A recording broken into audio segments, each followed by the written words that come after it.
Voy a hablar de un tema que habían algunas preguntas, también algunas dudas con respecto a esto de los niveles de cómo se estudia la Torá.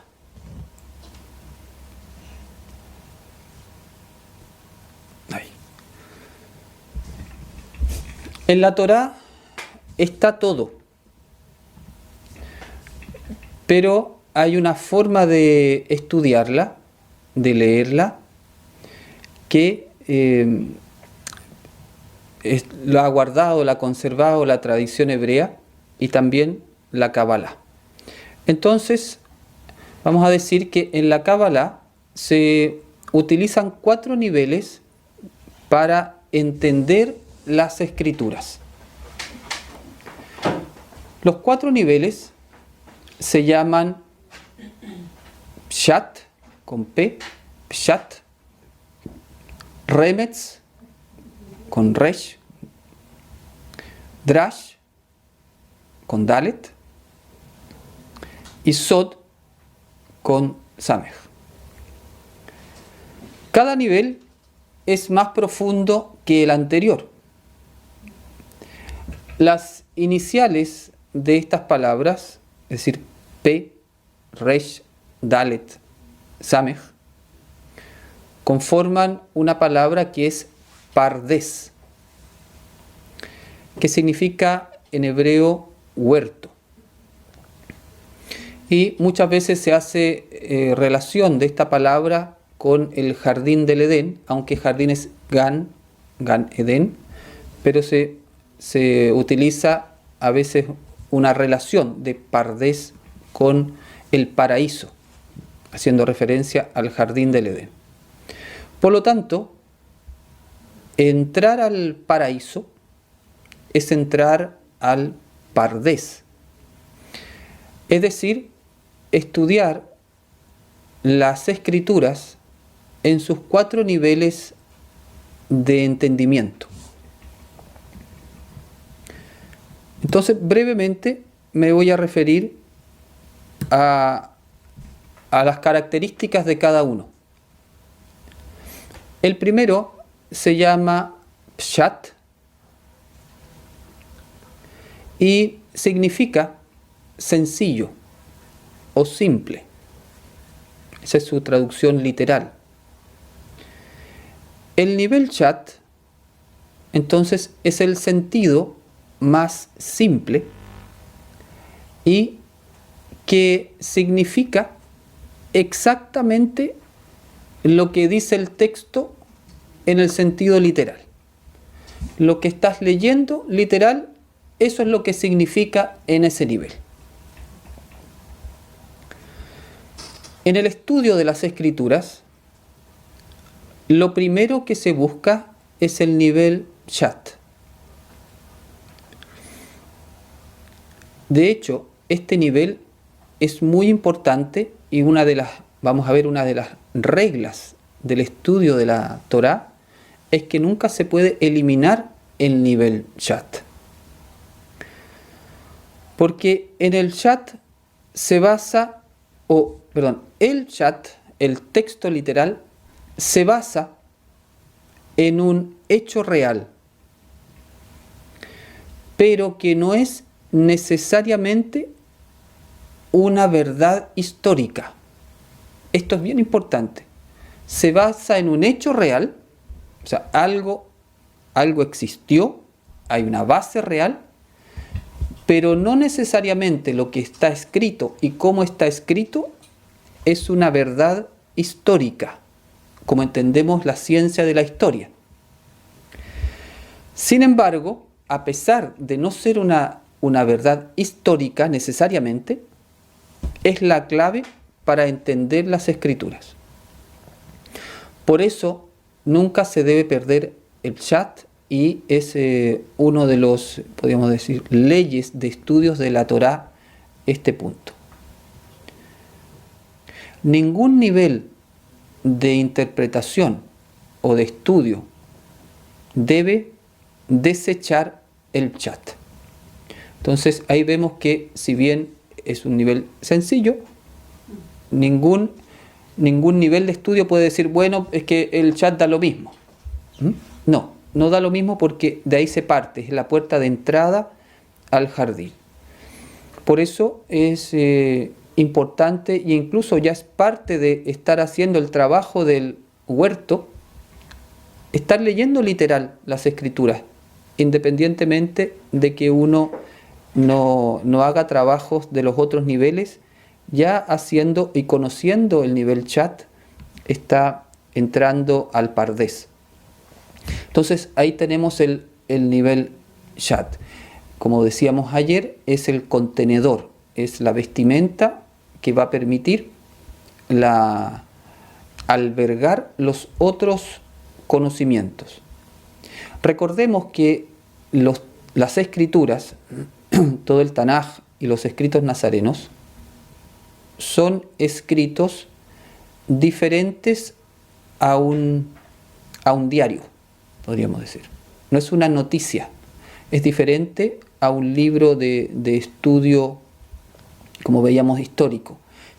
Hay que entenderlo, aunque estemos estudiando el literal, tenemos que entender que dentro de ese contenedor hay 3 niveles más, aunque en ese momento no lo pueda ver, pero teniendo eso en conciencia. Entonces ese es el nivel chat. Después tenemos un segundo nivel que se llama remez. La palabra remez significa indicación o insinuación o sugerencia también. El nivel remez es un conjunto de pistas del sentido implícito de los principios y de las verdades que están contenidas en el texto. Entonces son pistas para que uno pueda llegar a este sentido implícito, a descubrir los principios y a descubrir las verdades. De las pistas que están ahí en el texto, mediante un razonamiento inductivo, se infieren y se deducen conclusiones lógicas. Estas conclusiones permiten acercarse a la verdad. Entonces tengo unas pistas, yo ocupando mi mente racional, lógica, puedo deducir cosas inteligentes que tienen sentido, y esas conclusiones me van a ir acercando a la verdad que está en el texto. Entonces ese es un trabajo, podríamos decir, intelectual lógico. Mientras más información tenemos, mejores son nuestras conclusiones. Por ejemplo, si estamos estudiando los escritos nazarenos, la vida de Yeshua, el nacimiento de la comunidad original, si desconozco lo que era el judaísmo del segundo templo, y lo miro desde el siglo XXI, puedo sacar conclusiones equivocadas. Entonces, si hago un estudio de cómo era el trasfondo cultural, político, social de ese tiempo, conozco cómo era el judaísmo del segundo templo, que se llama en esa época, voy a entender el contexto en el cual se escribieron los escritos nazarenos. Por lo tanto, voy a poder concluir cosas mucho más verdaderas si es que no tengo esa información. Entonces ahí es importante los estudios paralelos que uno pueda tener para hacer esta deducción lógica de los textos. En este nivel de remez se presta atención a los detalles del texto. Por ejemplo, ¿se han fijado que de repente dice que era de día, o que era de noche, o que era en este lugar, o números, y habían tantas personas y los juntó en grupos de 50? Entonces, en el nivel literal, esos detalles no influyen, pero acá ya uno le hace una mirada muy detallista, muy al detalle de los distintos elementos. Y aunque no puedas decodificarlo de inmediato, los registras. Por eso, cuando uno ya está estudiando los textos, vas con tu cuadernito y tu lápiz anotando todos los detalles que ese texto te están indicando. Porque en este nivel se entiende que todos esos detalles te están dando una información de los sentidos más profundos. Entonces, le presta atención a los detalles. Entonces, eso con respecto al Remez.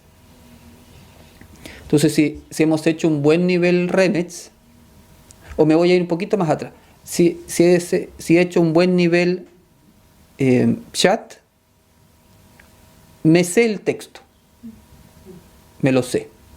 ¿Qué significa el texto? No tengo idea, me lo sé en el Pshat. En el segundo, me conozco el texto, pero también ya puedo sacar conclusiones del texto, conclusiones inteligentes, lógicas. Después, el tercer nivel, que se llama Drash. La palabra Drash significa buscar o investigar o escudriñar. El nivel Drash es el sentido profundo del texto en sentido alegórico o simbólico. En el nivel Drash se escudriña el texto, se relaciona con el resto de las escrituras. Voy a buscar, cuando estoy en este nivel, descubrir cuál es el simbolismo que subyace en el escrito. Por ejemplo, ¿qué simbolizará la barca de Pedro? Por ejemplo. Entonces, ahí voy a ir a buscar el simbolismo. Los midrash, los midrashim, se basan o las parábolas, se basan en este nivel. Todas tienen una alegoría. Pensemos en la parábola del sembrador. Entonces, la semilla significa algo, la tierra significa algo, los pájaros significan algo, ¿cierto? Las plantas que crecen significan algo. Todo tiene un sentido alegórico, simbólico, y ese es el nivel Drash.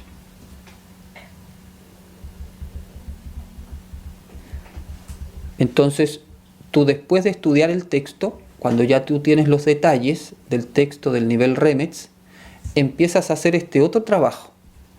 Empiezas a preguntarte no por el detalle o las conclusiones lógicas, sino que ¿qué significará esto?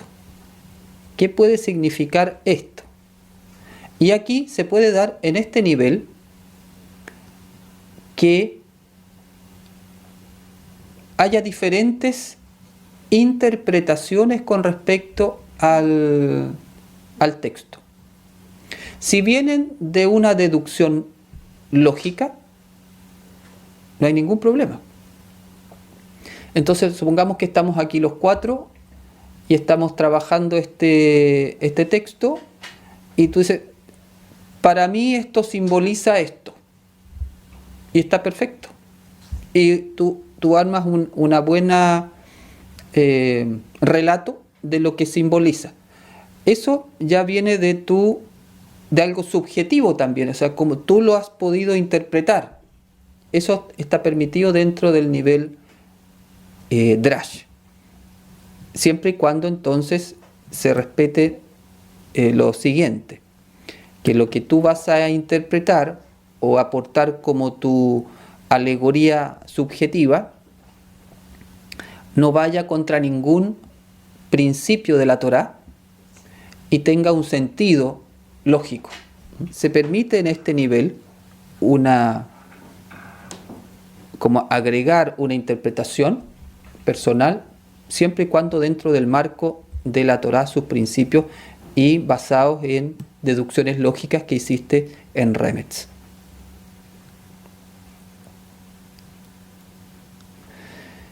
Y el cuarto nivel es el Sod.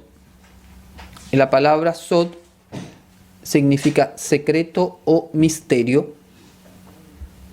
En el nivel Sod es el sentido cabalístico, místico y esotérico, que significa oculto.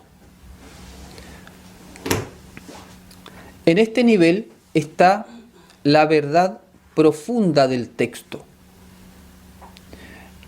y que se alcanza esta verdad ocupando las relaciones gemátricas, el tziruf, el notaricón, y también puede darse revelaciones personales en este texto, como lo que le ocurrió a Yohanan cuando escribió el libro de Revelaciones.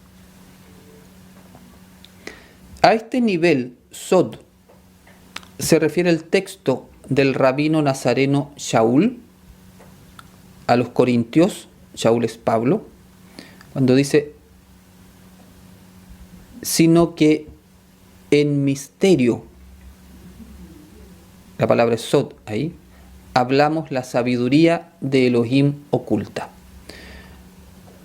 El concepto sabiduría de Elohim oculta es la Kabbalah. Así se le llama a la Kabbalah, la sabiduría de Elohim oculta.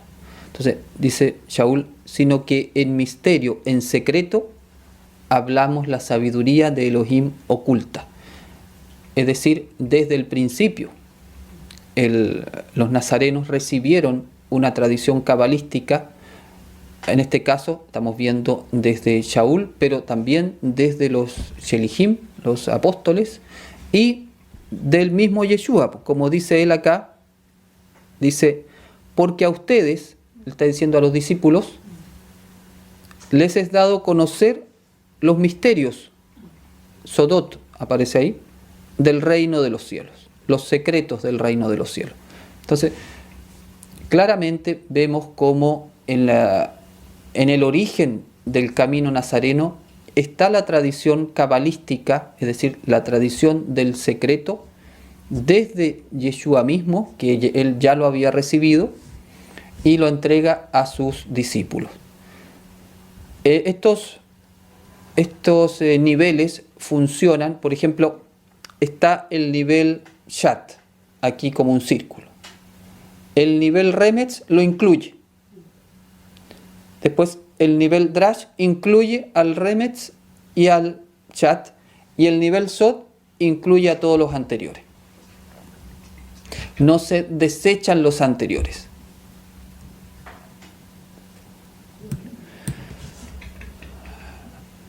Cuando uno se acerca a la Kabbalah, sobre todo en este mundo occidental, racional, lineal,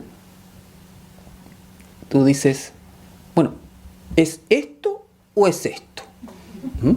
¿La barca de Pedro significa esto o significa esto? Entonces tú ves un libro que dice una cosa, después ve otro, dice otra, y te vuelves loco porque tú quieres conocer cuál es la verdad.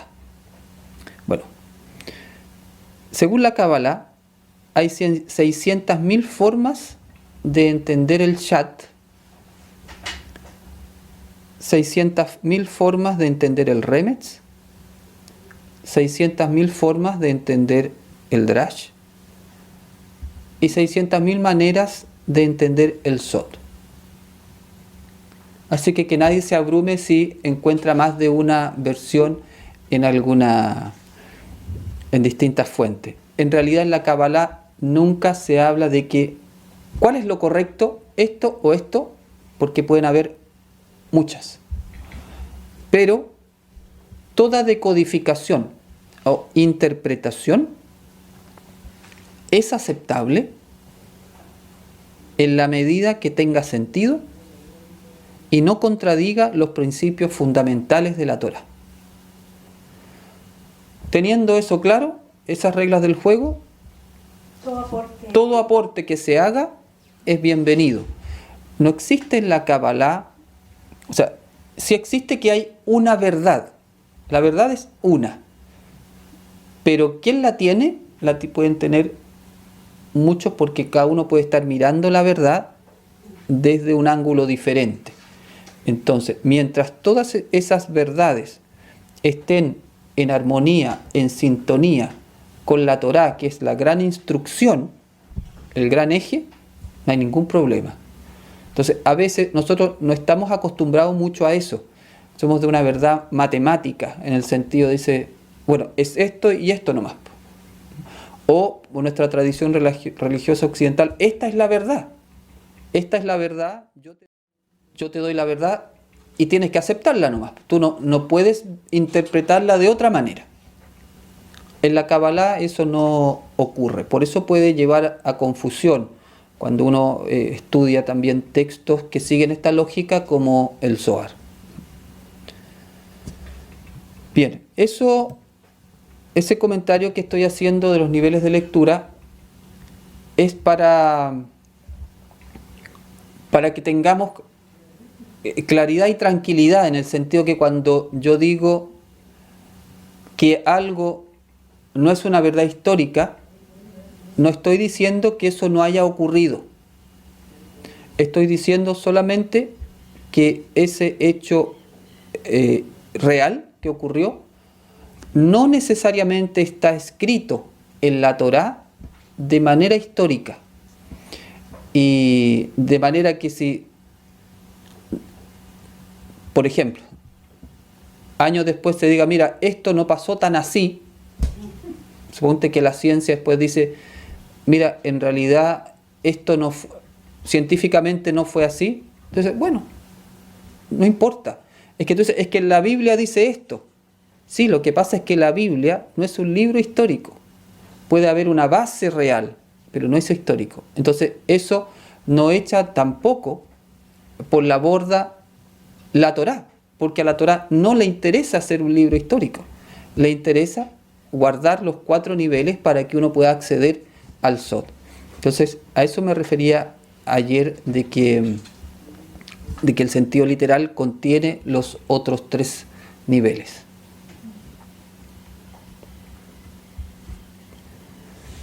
Bien, ¿hay alguna pregunta de esto? ¿O comentario que se quiera hacer? Como comentario, que matemáticamente, por ejemplo, también hay cosas que tienen más de una verdad. Por ejemplo, matemáticamente, al 2 uno puede llegar por diferentes sumas, diferentes restas, como por una, no sé, multiplicación. En el fondo no es solo como 1 más 1 es 2, 3 menos, o sea, 5 menos 3 también es 2.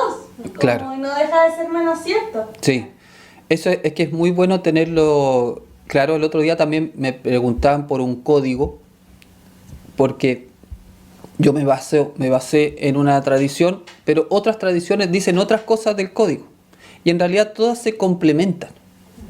Entonces, cuando uno va a entrar al mundo de la Kabbalah, mientras antes entienda este principio, mejor, porque si no se puede empezar a volver loco, porque dice, pero es que yo leí que Malhut es esto, y después en otro dice, sí, pero Malhut después te dice, y el mismo libro, después el Zohar te dice, no, es que Malhut también es esto. Entonces tú ya dices, bueno, ¿cuál de todas es?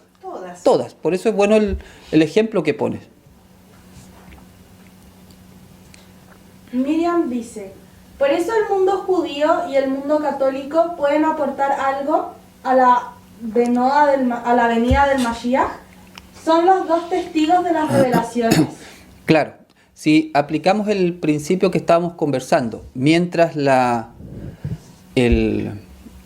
decodificación, por llamarlo así, que aporta el judaísmo y la decodificación que aporta el cristianismo, por ejemplo, de Yeshua. Pensemos en Yeshua. Tanto el judaísmo como el cristianismo deformaron la figura de Yeshua, ¿cierto? Las interpretaciones y deducciones a las cuales llegaron deformaron la figura real del Mashiach.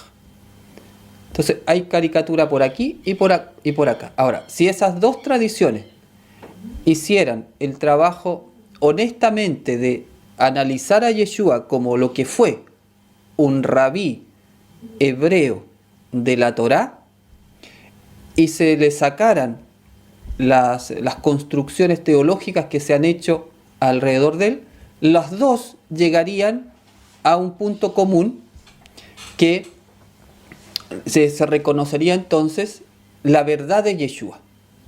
Bueno, eso es lo que esperamos que ocurra, pero para eso hay que liberarse de todas las tradiciones humanas que se fueron creando desde los egos colectivos. Pero sí, de eso se trata. Cuando tú haces el camino de la Torá, buscas vivir los 4 niveles. Todos. Bueno, cada uno tiene una opción, ¿cierto? Si uno quiere quedarse en el nivel Shat, bueno, se puede quedar. Pero si tú andas buscando la verdad de la Torá, la vas a encontrar en el Sod. Ahí está la verdad completa. El Shat es la puerta de entrada. Entonces, claro, tú libremente te puedes quedar donde quieras. Te puedes quedar en el nivel literal. Pero tienes que saber que ese nivel literal es solamente el contenedor. Porque ni siquiera ese tiene una verdad histórica. Es el contenedor donde se van a depositar los otros conocimientos. Entonces, cuando tú entras a la Torá, entras a buscar la verdad que está contenida en ella, y vas, por cierto, caminando por etapas. Cada uno de estos peldaños, ahí uno puede ver que el Pardés es un camino iniciático de estudio de la Torá.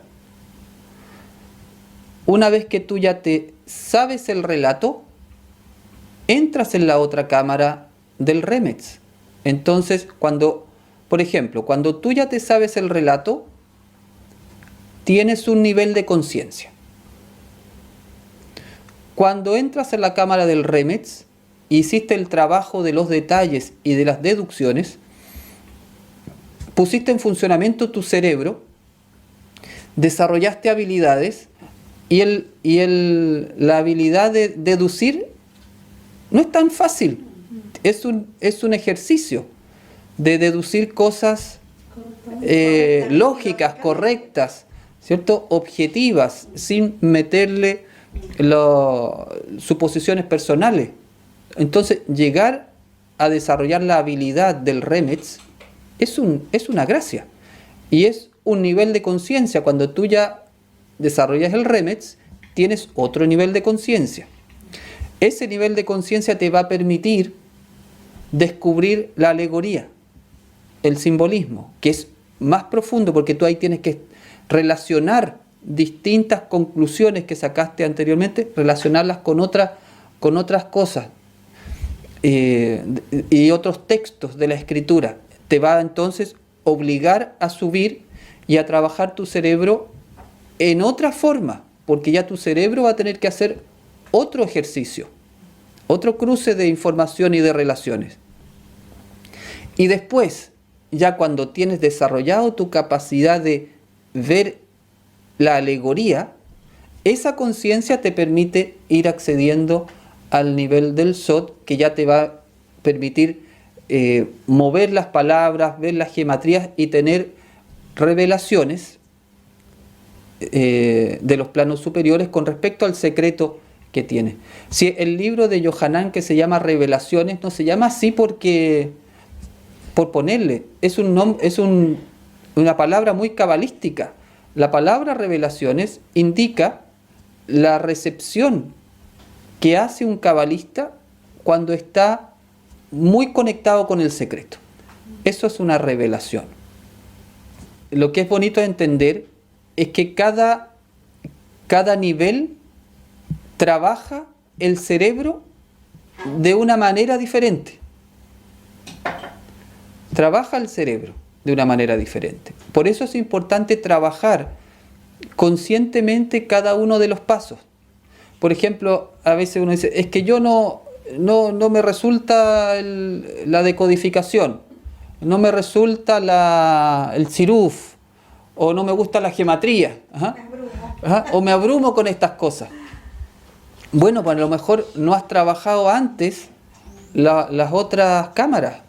Por eso tu cerebro no está listo para hacer el trabajo de la cuarta cámara. Entonces, en ese sentido es iniciático, como conversamos en otros días anteriores.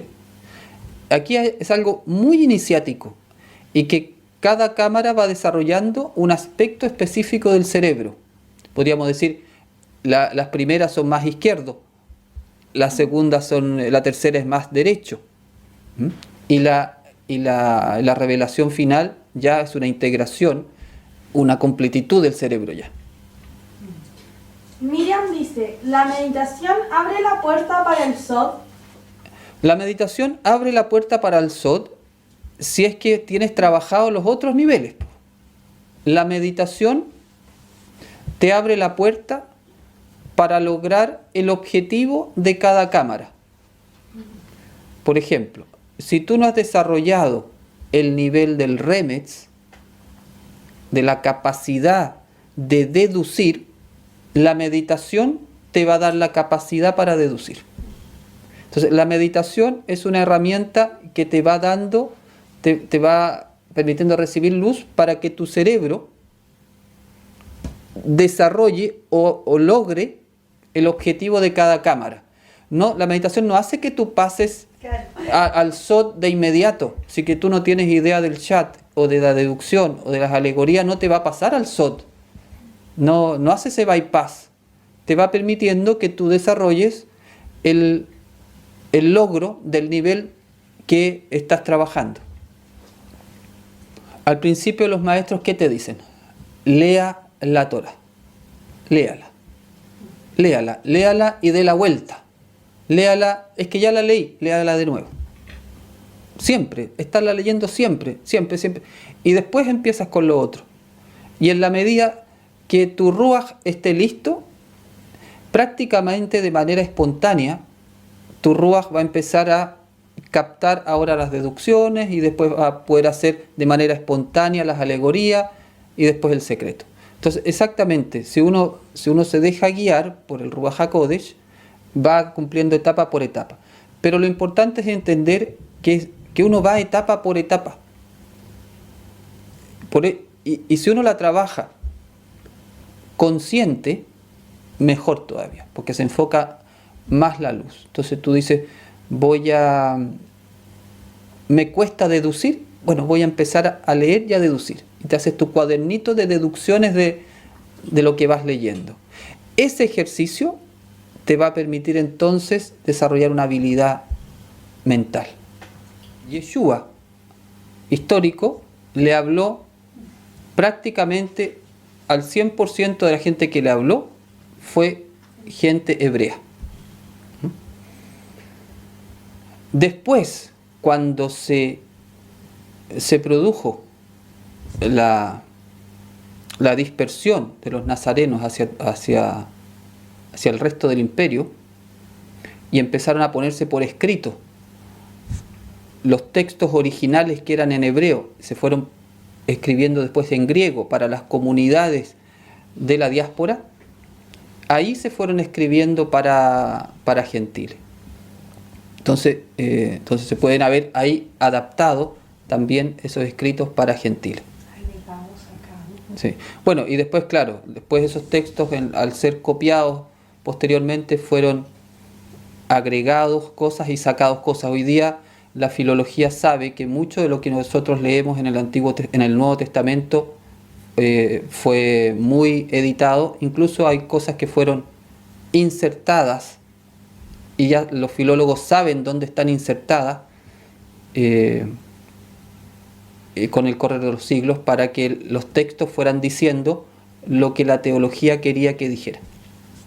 Efectivamente. El que vive el Sod, vive el Shat. El que vive el Midrash, vive el Remetz y el Shat. El que vive el Remetz, vive el Remetz y el Shat. Entonces son inclusivos. En la medida que vas subiendo de nivel, vas incorporando los otros anteriores. Entonces el que vive en el Sod, vive en el Shat. Incluye los anteriores. Entonces, desde el punto de vista cabalístico al menos, el sentido es que uno pueda llegar a la verdad en sus 4 niveles completos. ¿Cuál sería una buena pauta para usar correctamente el siruf, la gematría y el notaricón? Yo creo que la mejor pauta es ir trabajando primero por los niveles.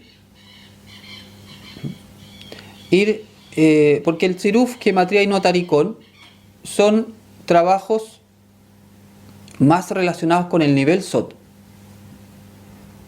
Yo recomiendo, si alguien quiere partir en el trabajo de la Torá, vaya cámara por cámara.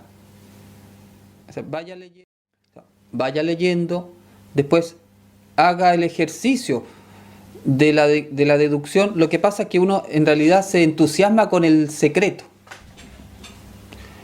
Y con el siruf, el notaricón, la gematría. Pero para poder ocupar bien esas herramientas es necesario también tener las facultades mentales entrenadas de las otras cámaras. Por eso, si tú me dices cuál es la pauta, para mí la pauta es que tú te adiestres en el arte de la deducción, después en el arte de generar las alegorías, y después eso solo te va a proyectar al trabajo del siruf, el notaricón y la gematría. ¿Las escrituras han sido muy manipuladas? Sí, han sido muy manipuladas en realidad a lo largo de los siglos. Hoy día el trabajo de los filólogos, que es la ciencia que estudia los textos originales, que no tienen ninguna posición confesional, lo que nos enseñan es que en realidad han sido brutalmente intervenidas, tanto para sacarle como para ponerle. No todo, más bien son inserciones que se van haciendo específicamente para que el texto diga algo que a mí me conviene que diga, de acuerdo a mi teología. Entonces, hoy día, la gente que estudia esto de manera aconfesional, o sea, no defendiendo nada, solo para estudiarlo. Claro, entonces que buscan la verdad filológica de los textos, ya han comprobado que sí está muy manipulada, y no solamente en la traducción al cristianismo, sino que también ha habido manipulación desde el mundo del judaísmo para que los textos no tengan relación con Yeshua. Entonces se manipuló por acá para la teología cristiana, pero aquí también para que este Mesías no fuera identificado entonces desde el Tanaj con Yeshua. A veces con una coma que tú le saques a un texto te cambia una interpretación completa. Entonces sí, los más importantes filólogos hoy día del mundo ya reconocen que los escritos están manipulados y que todas las traducciones de las Biblias que tenemos en general no son malas traducciones, pero que hay partes que han sido insertadas y sacadas, y que el mayor problema son los comentarios al pie de página de las Biblias, porque ahí está lo confesional, porque ahí tú tienes o una Biblia católica, o una Biblia protestante, o una Biblia mormona, o una Biblia testigo de Jehová. Entonces y ahí ya empieza la interpretación confesional de que editó la Biblia. Por eso también estos estudiosos sugieren que cuando uno va a leer la Biblia, no sea influenciado tanto por el pie de página, sino que haga su trabajo personal con respecto al texto. Por eso muchos evangelios, si se leen bien, se contradicen, u otros como el relato de Pedro y la barca que estaba soñando, por los cambios que se hicieron. Los cambios son muy puntuales. Las contradicciones a veces tienen que ver más bien con fuentes diferentes, más que con manipulación del texto. Porque en realidad la manipulación del texto no es en todo el texto. Claro.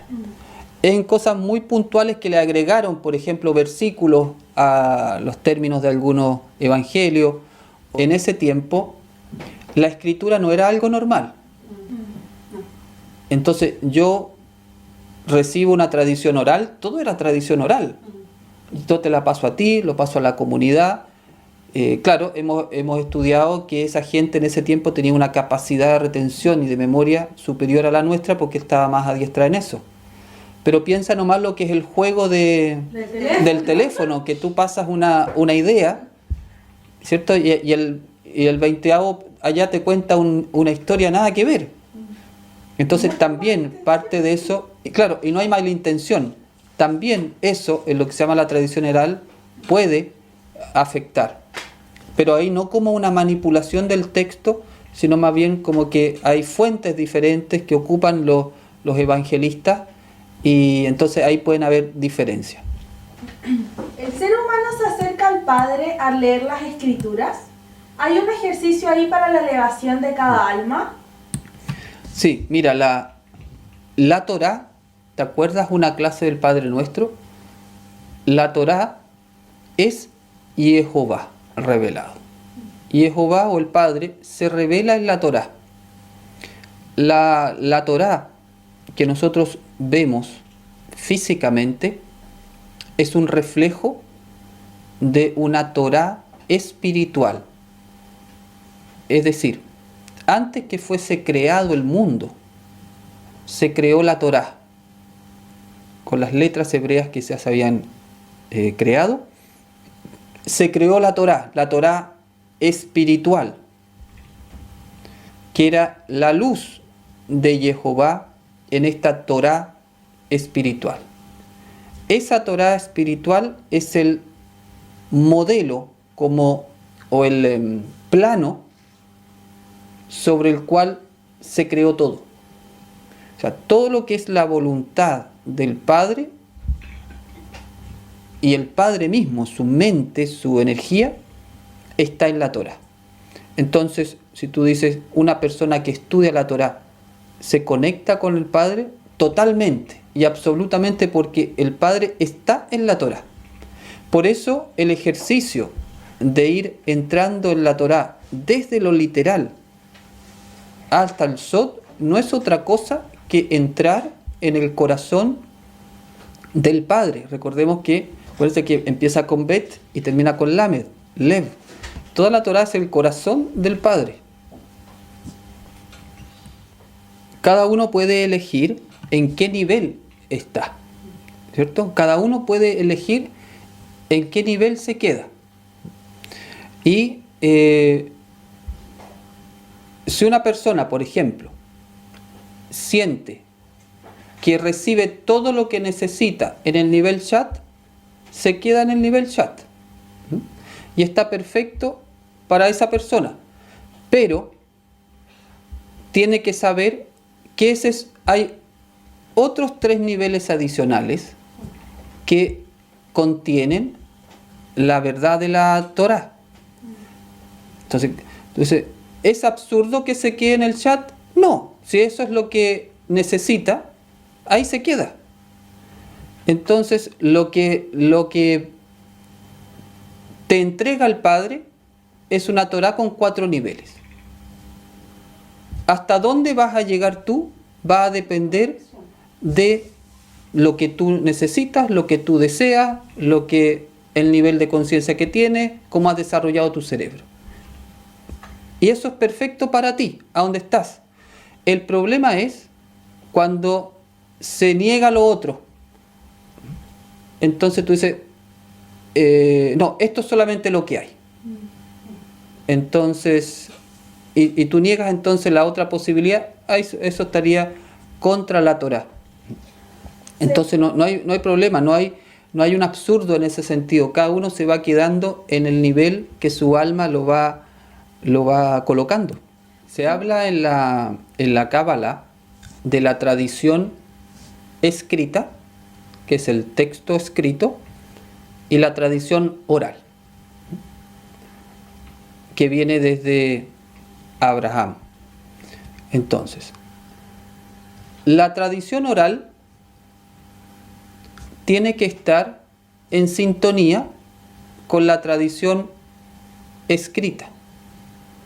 Entonces, lo que sí ha ocurrido en distintas tradiciones es que muchas veces aparece una tradición oral que se va alejando de la tradición escrita. Y entonces se va generando una tradición humana que se aleja del eje central. Entonces, eso es lo que la Kabbalah busca volver. Si bien acepta tanto la tradición oral como la tradición escrita, que la tradición oral siempre vaya en el sentido de elevar al ser humano, nunca de limitarlo y cortarlo de acuerdo al Ruach que está en la Torah. Esa es la idea.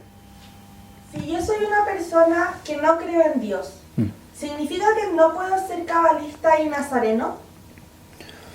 Si no creer en Dios es igual a no amar al prójimo y no querer hacer el bien, va a ser como un poco incompatible con el trabajo de la Kabbalah, que justamente busca purificar nuestras energías negativas para poder caminar en el amor y la unidad.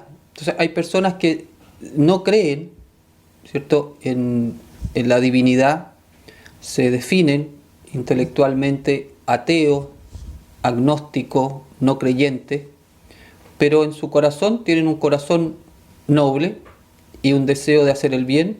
Entonces, finalmente, esa persona, aunque no lo diga verbalmente, está buscando el camino de la Torá. Si el camino de la Torá no es otra cosa que el camino del amor, el camino de la luz, el camino de la unidad. Entonces, si tú me dices que no eres creyente, pero tienes estos ideales, bueno, la Kabbalah, por supuesto que es para ti. La Torá es para ti, porque si la Torá y la Kabbalah son eso. Entonces, en realidad, creyente no es el que se dice creyente o no creyente. En realidad, creyente es el que hace la voluntad del Padre. Viviente. En realidad, la Kabbalah no le interesa tanto los creyentes, le interesan más los vivientes, los que viven la Torá y los que quieren vivir el camino de Yeshua. La Torá, la Kabbalah y la Torá son un camino abierto, no hay problema. ¿Puedo canalizar la luz a todos los seres vivos en lugar de solo a la humanidad? Es que la humanidad incluye los seres vivos, es como el Sot que incluye el Chat. La humanidad incluye los seres vivos. Cuando tú le envías a la humanidad, todos los reinos están incluidos en el ser humano. Por eso no se hace una división, entonces ahora a los animales, ahora a las plantas, ahora a las piedras. Porque desde el concepto cabalístico, el ser humano contiene en sí mismo la energía de todos los reinos. Pero si a ti te hace sentido separarlo, sepáralo. Pero considera que cuando lo hacemos para la humanidad, lo hacemos para todos los reinos de la tierra. Muy bien. Muchas gracias por estar, por sus preguntas y Shabbat Shalom. Shabbat Shalom.